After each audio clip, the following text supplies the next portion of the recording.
From its inception in 1959, UNIP was a coalition of different interest groups rather than a coherent political party, and was only galvanized by its original intent and desire to dismantle colonialism. Ruben Chitandika Kamanga, leader of the political group from the eastern part of Zambia, known as Umozi Kumawa, or Oneness in the East, became the first vice president of Zambia within UNIP's power game.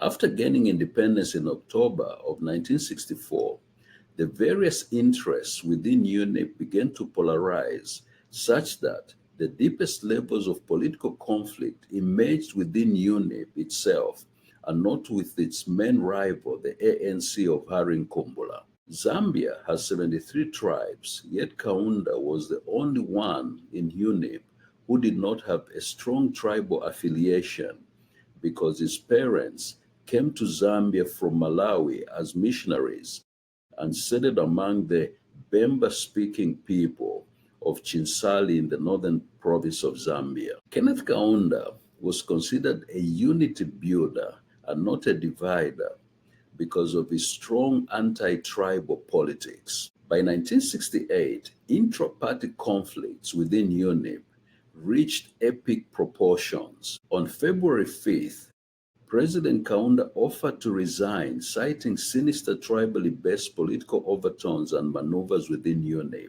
that potentially caused the likelihood of a national crisis.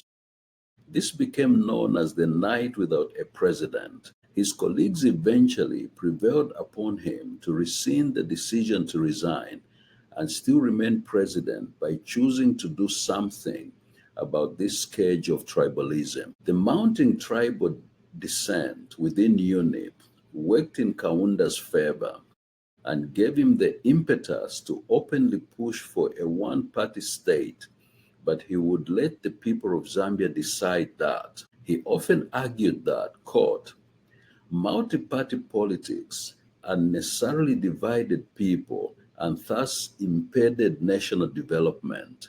End of quote. Kaunda's toughest political moment might have come with the resignation of his childhood friend and political ally, Simon Mwansaka Pwepwe, from UNIP. In August of 1971, Kapwepwe resigned from the Kaunda-led government as Minister of Provincial and Local Government and Culture and became the leader of the newly formed United Progressive Party, UPP. The formation of the UPP party was a reflection of the inner conflicts and regional divisions within UNIP.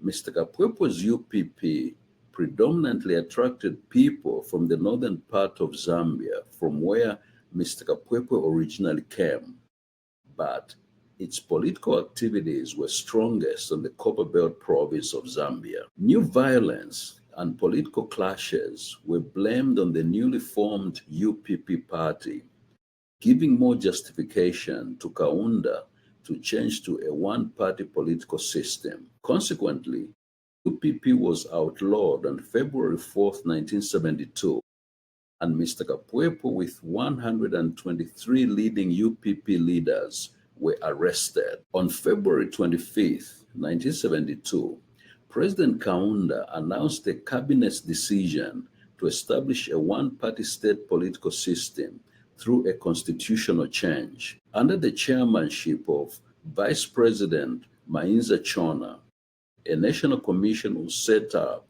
to make necessary recommendations to change the nation's constitution ahead of the introduction of the one-party participatory political system on December 13, 1972.